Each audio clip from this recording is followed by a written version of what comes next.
ਪਰਚੀਆਂ ਗਿਣੀਆਂ ਗਈਆਂ ਨੇ ਤੇ ਇਸ ਤੋਂ ਸਿੱਧਾ ਨਤੀਜਾ ਘੱਟ ਹੀ ਕਦੀ ਆਇਆ। ਇਮਰਾਨ ਖਾਨ ਜੇਲ੍ਹ 'ਚ ਬੈਠੇ ਬੈਠੇ ਇਲੈਕਸ਼ਨ ਜਿੱਤ ਗਿਆ। ਜਿਹੜੇ ਖੁੱਲੀਆਂ ਡੁੱਲੀਆਂ ਕੰਪੇਨਾਂ ਕਰਦੇ ਸਨ, ਜਲਸੇ ਕਰਦੇ ਸਨ, ਉਹ ਹਾਰ ਕੇ ਵੀ ਕਹਿੰਦੇ ਪਏ ਨੇ ਕਿ ਮੁਲਕ ਨੂੰ ਤੇ ਬਸ ਅਸੀਂ ਸਾਂਭ ਸਕਨੇ। ਨਵਾਜ਼ ਸ਼ਰੀਫ ਸਾਹਿਬ ਆਪਣੇ ਜਲਸਿਆਂ ਵਿੱਚ ਹਵਾਈ ਚੁੰਮੀਆਂ, ਜਿਨ੍ਹਾਂ ਨੂੰ ਅੰਗਰੇਜ਼ੀ ਵਿੱਚ ਫਲਾਈਂਗ ਕਿਸ ਕਹਿੰਦੇ ਸਨ, ਆਵਾਮ ਵੱਲ ਸੁੱਟਦੇ ਸਨ ਤੇ ਕਹਿੰਦੇ ਸਨ ਆਈ ਲਵ ਯੂ। ਫਿਰ ਲੋਕਾਂ ਕੋਲੋਂ ਇਹ ਵੀ ਪੁੱਛਦੇ ਸਨ ਡੂ ਯੂ ਲਵ ਮੀ। 3 ਵਾਰੀ ਵਜ਼ੀਰ ਆਜ਼ਮ ਰਹਿਣ ਵਾਲਾ ਬੰਦਾ ਇਸ ਤਰ੍ਹਾਂ ਦੀ ਗੱਲ ਕਰੇ ਤੇ ਲੋਕ ਅੱਗੋਂ ਆਈ ਲਵ ਯੂ ਟੂ ਆਖ ਹੀ ਛੱਡਦੇ ਨੇ। ਲੇਕਿਨ ਇਲੈਕਸ਼ਨ ਹੋਇਆ ਤੇ ਪਤਾ ਲੱਗਾ ਬਈ ਚੁੰਮੀਆਂ ਕਿਸੇ ਨੂੰ ਤੇ ਵੋਟ ਕਿਸੇ ਨੂੰ, ਸਾਈਆਂ ਕਿਸੇ ਨਾਲ ਤੇ ਵਧਾਈਆਂ ਕਿਸੇ ਨਾਲ। ਨਵਾਜ਼ ਸ਼ਰੀਫ ਨੇ ਹਾਰ ਕੇ ਵੀ ਜਿੱਤਣ ਵਾਲੀ ਤਕਰੀਰ ਕੀਤੀ ਤੇ ਕਿਹਾ ਬਈ ਮੈਂ ਜਿੱਤਿਆ ਤੇ ਨਹੀਂ, ਲੇਕਿਨ ਮਿਹਰਬਾਨੀ ਕਰੋ ਤੇ ਇੱਕ ਮੌਕਾ ਹੋਰ ਦਿਓ। ਬਿਲਾਵਲ ਭੁੱਟੋ ਸਾਹਿਬ ਜਮਾਂਦਰੂ ਵਜ਼ੀਰ ਆਜ਼ਮ ਨੇ, ਲੇਕਿਨ ਤੀਸਰੇ ਨੰਬਰ ਤੇ ਆਏ ਨੇ, ਜਵਾਨ ਵੀ ਨੇ, ਤੇ ਇਹ ਵੀ ਸੋਚ ਰਹੇ ਹੋਣਗੇ ਵੀ ਇਸ ਵਾਰੀ ਨਹੀਂ ਤੇ ਅਗਲੀ ਵਾਰੀ ਮੇਰੀ ਹੈ।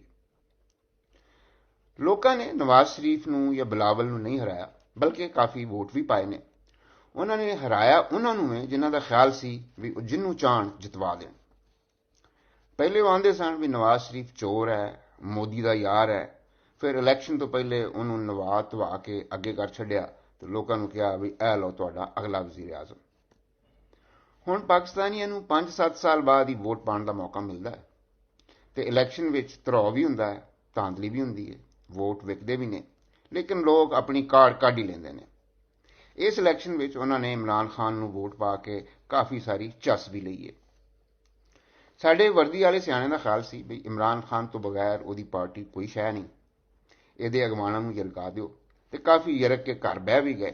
ਫਿਰ ਖਾਨ ਨੂੰ ਜੇਲ੍ਹ ਵਿੱਚ ਬੰਦ ਕਰੋ, ਇਲੈਕਸ਼ਨ ਤੋਂ ਇੱਕ ਹਫ਼ਤੇ ਪਹਿਲੇ ਕੈਦ ਤੋਂ ਕੈਦ ਦੀ ਸਜ਼ਾ ਸੁਣਾਈ ਜਾਓ, ਪਹਿਲੇ ਮੁਲਕ ਦੁਸ਼ਮਣੀ ਵਿੱਚ, ਫਿਰ ਚੋਰੀ ਵਿੱਚ, ਤੇ ਆਖਰ ਤੇ ਇਹ ਵੀ ਤੂੰ ਤੇ ਵਿਆਹ ਵਿੱਚ ਬੜੀ ਕਾਹਲੀ ਕੀਤੀ ਹੈ, ਲੈ ਇੱਕ ਕੈਦ ਦੀ ਸਜ਼ਾ ਹੋਰ।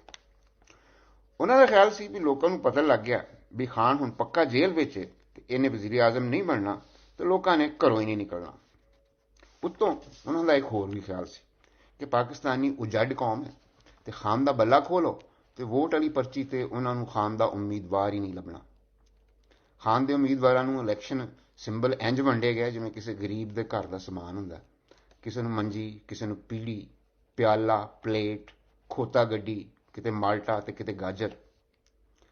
ਤੇ ਪਤਾ ਇਹ ਲੱਗਾ ਵੀ ਕੌਮ ਏਡੀ ਵੀ ਗਵਾਰ ਨਹੀਂ ਜਿੱਡਾ ਤੁਸੀਂ ਸਾਨੂੰ ਸਮਝਦੇ ਹੋ। ਉਹਨੇ ਖਾਨ ਦਾ ਬੰਦਾ ਲੱਭ ਕੇ, ਪਰਚੀ ਤੇ ਲੱਭ ਕੇ ਇੰਨੀਆਂ ਮੋਹਰਾਂ ਲਾਈਆਂ ਵੀ ਝਰਲੂ ਚਲਾਉਣ ਵਾਲਿਆਂ ਨੂੰ ਵੀ ਭਾਤੜ ਪੈ ਗਿਆ ਵੀ ਇਹਨਾਂ ਵੋਟਾਂ ਨੂੰ ਕਿੱਥੇ ਗਾਇਬ ਕਰੀਏ।